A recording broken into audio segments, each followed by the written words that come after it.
Core training concepts. The purpose of this lesson is to provide the fitness professional with a fundamental level of knowledge regarding the use of core training concepts. This presentation will also allow the health and fitness professional to select and administer the appropriate core training protocol for all clients.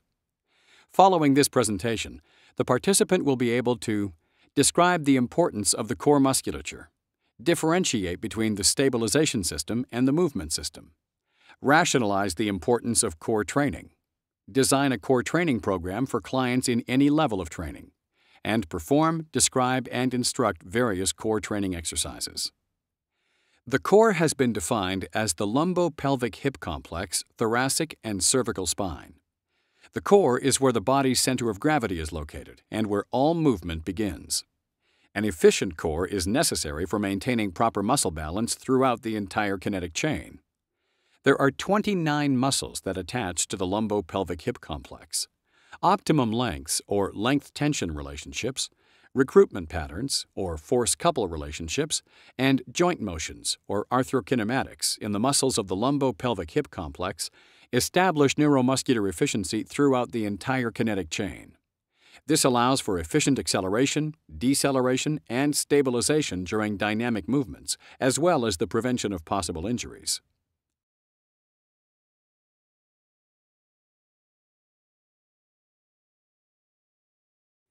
The musculature of the core is divided into two categories: the stabilization system and the movement system.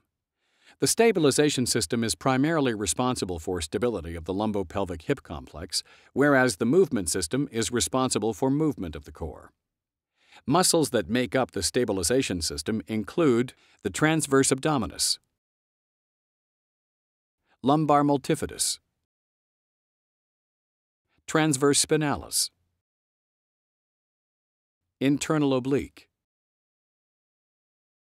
pelvic floor muscles, and diaphragm. Major muscles that make up the movement system include the latissimus dorsi, rectus abdominis, external obliques, erector spinae, iliopsoas complex, hamstring complex, hip adductor complex,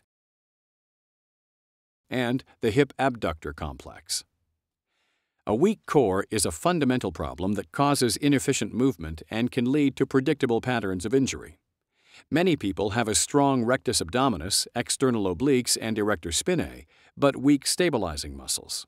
This results in lack of stabilization and unwanted motion of the individual vertebrae, thus increasing forces throughout the lumbo-pelvic hip complex that may result in low back pain and injury. Therefore, it is crucial for fitness professionals to incorporate a systematic, progressive approach when training the core, ensuring the muscles that stabilize the spine, or stabilization system, are strengthened prior to the musculature that moves the spine, or movement system. To help improve this, research has shown that there is increased EMG activity and pelvic stabilization when an abdominal drawing-in maneuver is performed prior to initiating core training. This is executed by pulling in the region just below the navel toward the spine, just like you were pulling your navel away from the waistline of your pants or shorts. Maintain this maneuver while performing all exercises. This can potentially be the first core exercise one begins with.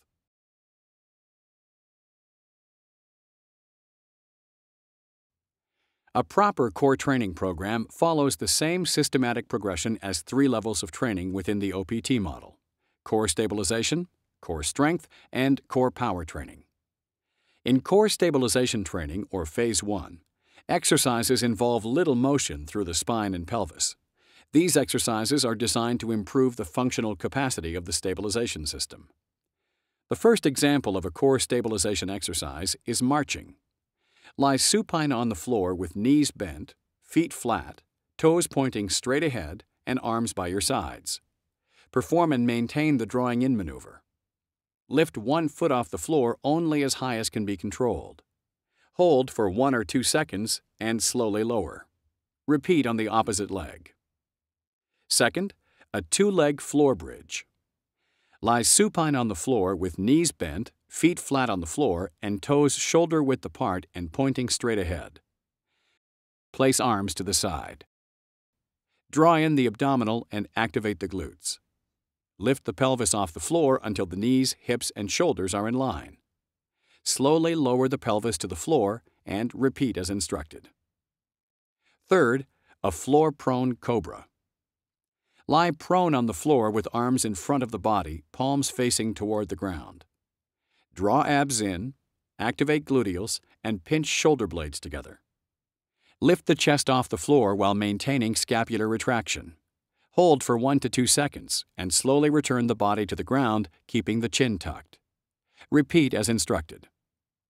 And fourth, prone iso-abs. Lie prone on the floor with feet together and forearms on the ground. Draw abs in and activate gluteals. Lift the entire body off the ground until the ears, shoulders, hips, knees, and ankles form a straight line. Hold for 1 to 2 seconds and slowly return the body to the ground, keeping the chin tucked and back flat. Repeat as instructed. Once an individual has obtained ample amounts of core stability, they can then progress into core strength training, phases 2, 3, and 4. These exercises involve more dynamic, eccentric, and concentric movements of the spine throughout a full range of motion. The first example in this category is a ball crunch. Lie supine on a stability ball, ball under the low back, with knees bent at a 90-degree angle. Place the feet flat on the floor with toes shoulder-width apart and pointing straight ahead. Start with the hands on the midsection. Allow the back to extend over the curve of the ball. Perform the drawing in maneuver and flex the spine, raising shoulder blades off the ball and tucking in the chin. Slowly lower the upper body over the ball, maintaining a drawn-in position. Repeat as instructed. Second, a back extension. Lie prone on a back extension bench with legs straight and toes shoulder-width apart and pointing straight ahead. While maintaining the drawing-in maneuver, flex forward to end range. Raise the upper body to a neutral position, keeping the chin tucked, shoulder blades and glutes contracted. Repeat as instructed. Third, a reverse crunch. Lie supine on a bench with hips and knees bent at a 90-degree angle, feet in the air, and hands gripping a stable object for support. Draw the abs in and lift the hips off the bench while bringing the knees toward the chest. Slowly lower the hips to the bench and repeat. Fourth, cable rotations. Stand with the feet shoulder-width apart, knees slightly flexed, and toes pointing straight ahead. Hold a cable with both hands directly in front of the chest, with arms extended and shoulder blades retracted and depressed. While maintaining the drawing-in maneuver, rotate the body using abdominals and glutes. Allow the back foot to pivot and put the back leg into triple extension. Return to the starting position and repeat. Once an individual has optimal levels of core stability and strength, they would then progress to core power training. These exercises are designed to improve the rate of force production of the core musculature. The first example in this category is the medicine ball rotation chest pass. Stand upright with the body turned at a 90-degree angle to a wall or partner, with feet shoulder-width apart and toes pointing straight ahead. Hold the medicine ball with the hands at chest level. Maintain the drawing-in maneuver and rotate the body quickly and explosively to face the wall. As the body turns, pivot the back leg and allow it to go into triple extension. Throw the medicine ball at the wall, catch and repeat as quickly as can be controlled. The second, a ball medicine ball pullover throw. Lie on a stability ball, ball under the low back, while holding a medicine ball overhead with arms extended. While maintaining the drawing-in maneuver and chin tucked, quickly crunch forward, throwing the medicine ball against the wall or to a partner. As the ball releases, continue pulling the arms through to the sides of the body. Catch the ball and repeat. Third, a front medicine ball oblique throw. Stand facing a wall with feet pointing straight ahead, shoulder-width apart. Hold the medicine ball at waist level. Maintain the drawing-in maneuver and toss the ball against the wall or to a partner as the body rotates. Use a scooping motion to catch the ball and repeat as quickly as can be controlled. And fourth, a wood chop throw. Stand facing a wall with feet pointing straight ahead, shoulder width apart. Hold a medicine ball overhead. Quickly rotate and throw the medicine ball toward the floor, throwing the ball toward the opposite foot in a wood chop motion to either a partner or off a wall. Catch the ball and repeat.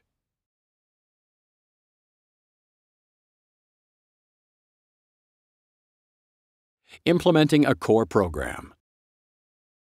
As mentioned earlier, implementing a core training program requires that the health and fitness professionals follow the progression of the OPT model. For example, if a client is in the stabilization level of training, Phase 1, select core stabilization exercises to include in the program. For a different client who has progressed to the strength level of training, Phases 2, 3, or 4, the health and fitness professional should select core strength exercises to incorporate into the program. For an advanced client in the power level of training, Phase 5, use core power exercises in their routine. You can refer to the table in your textbook for the appropriate acute variables for each phase of training.